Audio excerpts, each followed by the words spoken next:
It is a new season of Inside Notre Dame football. Welcome in, everybody. I'm your host, Tony Simeone, and joined by the head coach, fresh off the tarmac and right into your living room, Brian Kelly. Congrats on the opening win, 41-38 over Florida State. It felt like this weekend, college football was back, some great environments. What did it feel like to come out of that environment with a win last night?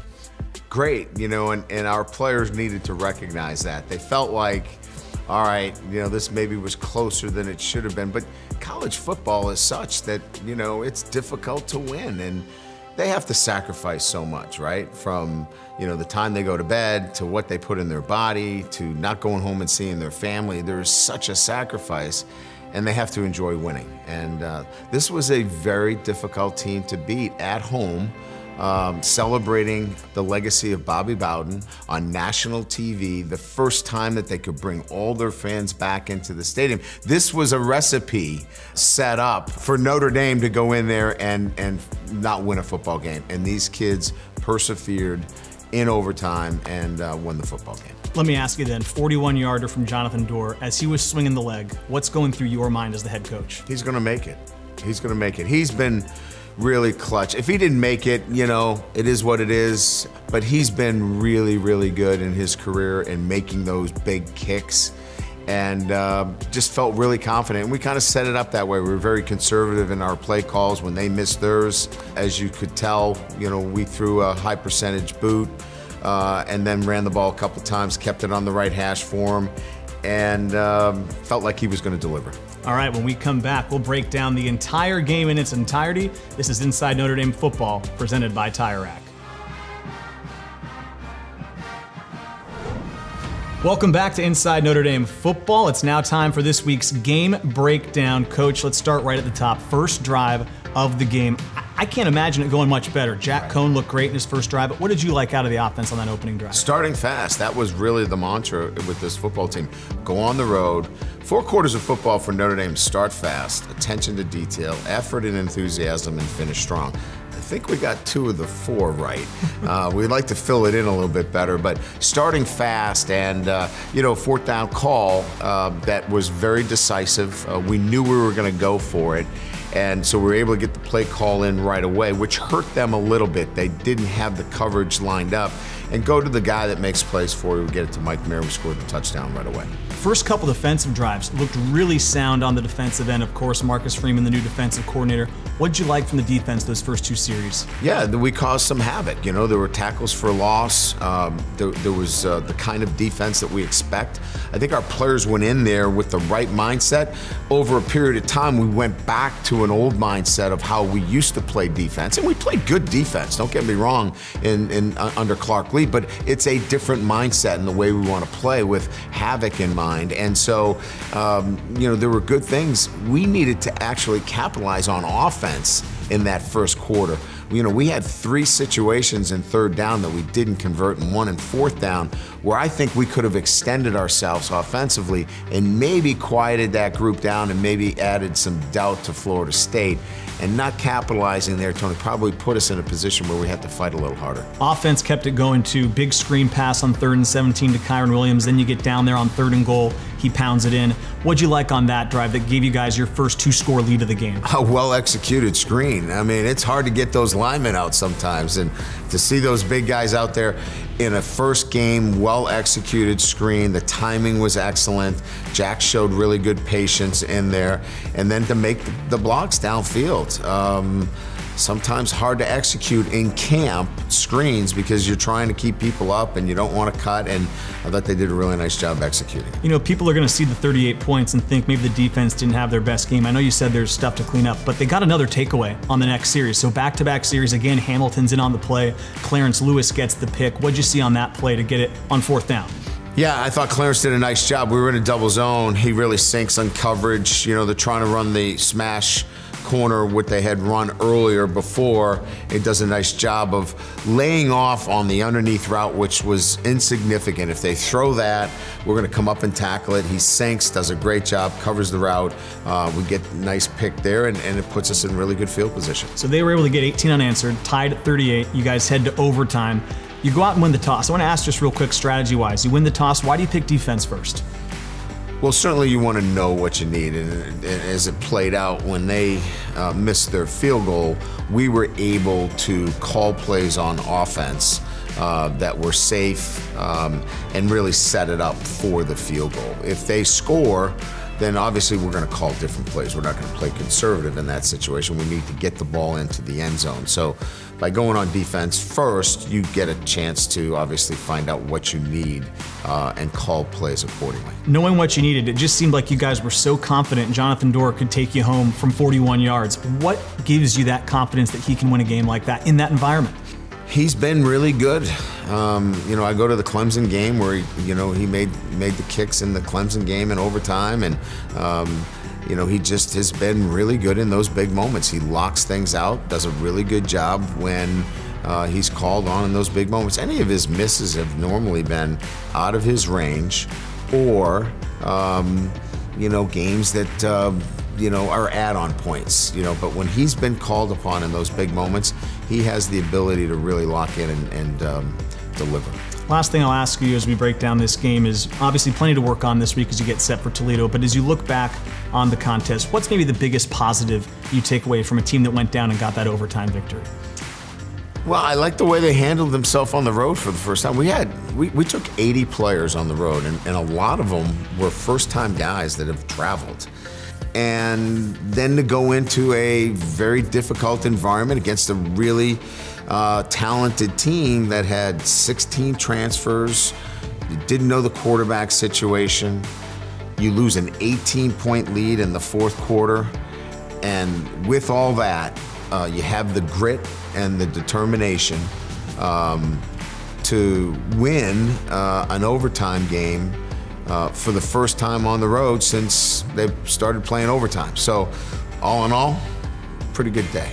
Coach, thanks. When we come back, we'll get a chance to take a closer look at Notre Dame's 41-38 win in this week's edition of Icon. This is Inside Notre Dame Football, presented by Tire Rack.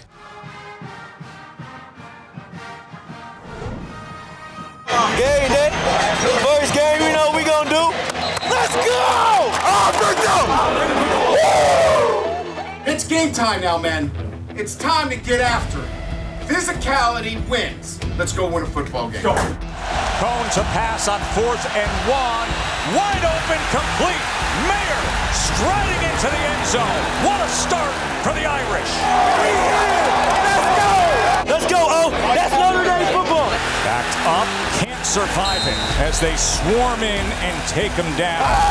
Big time stop right here. Big time stop. Sacked by the Irish. It's Isaiah Foskey lofts it downfield, and that ball is intercepted. That is the All-American Kyle Hamilton. Let's go, boys. Hey, big on 2. 1, 2. Big on. Cone wants more than a first down, and he gets it. Touchdown, Joe Wilkins. That's how good you are. That's how you take the ball away every time. It's your ball. Let's go! It is applied pressure for 4 quarters, every single play. Somebody's gonna break, and it's in the other locker room. Let's go make plays, boys. Come on. Lock in. Can't stop us. Come on. We're gonna play ND football. Come on. Notre Dame football. 3rd and 1. Cone to pass on 3rd and 1. And he's going to go deep. Yes, sir, baby. Yes, sir. And into the hands of Austin for a touchdown. Back and forth we go in Tallahassee. Picked up the pressure from the middle linebacker White. Downfield, and Hamilton again. Lock up. Stop. Communicate.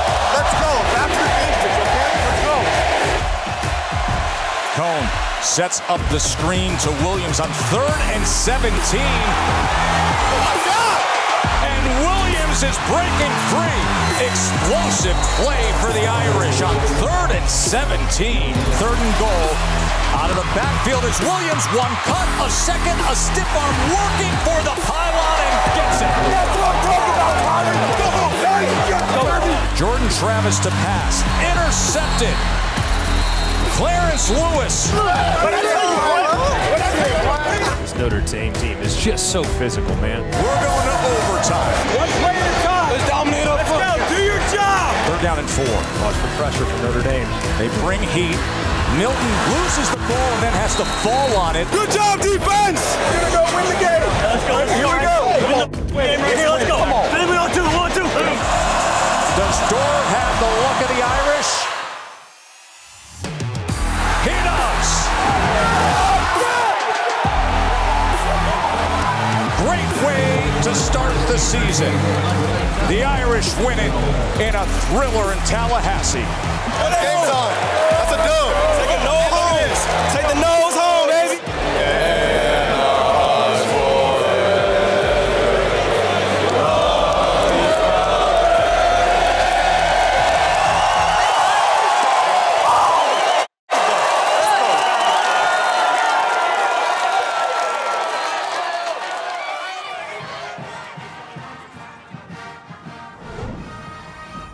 Welcome back to Inside Notre Dame Football. I'm now with this week's Game Ball recipient for this week's segment of Irishography, Jonathan Dorr, who had the game-winning kick, and we're going to get to the kick in a second, Jonathan. But I first just want to ask you, last season was so unique. You guys finally got to go back into a packed house down there in Tallahassee. What was it like to be back in that environment? It was awesome. You come to Notre Dame to play in places like that, to play in games like that. Obviously, the crowd had a big impact in the game, but it did for us too. That added adrenaline helps everybody. It's what it's all about.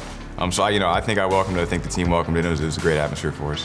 So let's talk game winner now. 41 yards. You just saw your kicking counterpart for Florida State miss his kick. So at that point, it's likely going to come down to your foot. And when you saw the offense, they were not getting too creative on offense. They were really going to put the game on your foot. That shows a lot of confidence in you from the coaching staff. So what goes through your mind when you see that and in this packed house, it's going to come down to me? It's comforting knowing that the coaching staff has that type of confidence in you late in the game. That's why I'm here. That's what we do. That's what we do all those 2-minute drills for during camp and in the summer and in the spring. So they've seen me in that situation before. I was looking forward to it. I was excited to have that opportunity. I haven't gotten that opportunity here. And obviously, it went my way. It felt pretty good. The last time we talked was back in 2019 against USC when you got your first game ball. Now you got your second game ball. What does it feel like to get the game ball after a game? It feels pretty great to get up there and sing the fight song in front of your teammates. It's a great feeling. It's always a special moment. When you win a game, it means a lot to be the person up there singing and clapping and leading the song. Is something that I've gotten to experience twice and something that's meant a lot to me both times. You've really developed and I think evolved throughout your career here. Just tell me what has been the emphasis for you. How have you tried to get better each year? And maybe what are you most proud of as you've developed each and every year on campus at Notre Dame? Well, I feel like Notre Dame has developed me as a whole person, not just as a football player, and I think that has helped me develop more as a football player, quite honestly. I feel like, I've matured each and every year. I've gotten better, with off-the-field stuff and on-the-field stuff each and every year. So, when those moments happen, I feel pretty comfortable with who I am. What are you most looking forward to for a full Notre Dame stadium this upcoming weekend? I'm looking forward to do the walk again. I've always loved the walk. It's one of my favorite parts of game day here. I have a lot of my friends who are traveling back to see this game. It was tough, obviously, not having the fans last year, but I think it'll be a great atmosphere for us. It'll be great for some of the young guys to see what a true Notre Dame home game is like, and all the pageantry and all the tradition involved with that, and just get back here on a sunny afternoon in front of our fans. Jonathan, thanks for the time and congrats on the game ball. Thank you, Tony. Appreciate it. Coming up next, it's Irish Intel presented by TireRack.com. Welcome back to Inside Notre Dame Football presented by TireRack. It's now time for Irish Intel, Coach, and we get to go inside and look at some of the big plays from the game. Let's start here on the opening drive. 4th and 1 for your offense. This is a big play to Michael Mayer. 41-yard touchdown on the opening drive to really set the tone for you guys. Yeah, so we run one of our favorite plays and we're trying to isolate the backside here with Mike Mayer. To do so, we've got to occupy the low player. You can see the corner that is down by Mike Mayer. We're going to occupy him with Kyron, and then we're going to take our next best player here in terms of the picture, and that's Kevin Austin. We're going to drive him to the backside safety, which now puts 2 players occupying the 2 that are on that side of the field, and it opens up Mike Mayer for the touchdown. So we're flooding the backside here, which now puts you in a position where number 5 is going to be taken care of, and the backside corner is going to be covered because 23's coming out, and you can see now you've got a wide open Mike Mayer. And so for the quarterback, Jack Cohn, where are his eyes going? What does he have to diagnose first? Backside safety. He's looking at that backside safety. So if that backside safety, is over the top of Mike Mayer, he's throwing it to Kevin Austin. If he stays, and you can see right here, he's tracking him, and it opens up. He probably could have thrown it to either one of them. And again, we got them in tempo here. This was a 4th down call. We went fast, and quite frankly, they probably needed to have another guy over there. They just couldn't get lined up in time. Okay, Coach, so Kyle Hamilton, 2 interceptions in this game. The second one is something that I think really speaks to how special of a player he is. 2nd and 8, just tell me how unique of a play this is for a safety to come over and make this play. Well, he's in a deep 3rd zone. The corner down to the bottom of the screen is in a deep 3rd, but as we know, the quarterback is elusive, and he gets outside the pocket, and our corner really comes out of coverage when he shouldn't here. As you can see, he scrambles, our corner comes up, and he covers him up by coming all the way from the middle of the field. So if you look at the bottom of the screen, on the numbers, our corner, he's got deep 3rd. You can see now the safety comes down. Hamilton is moving to the middle. He comes all the way from the backside to make this play. This is an extraordinary play. Quarterback would have never seen him, nor would he be in his read. So just, when you have a guy of this talent, that's the kind of play you get. We'll be back with more on Inside Notre Dame Football right after this.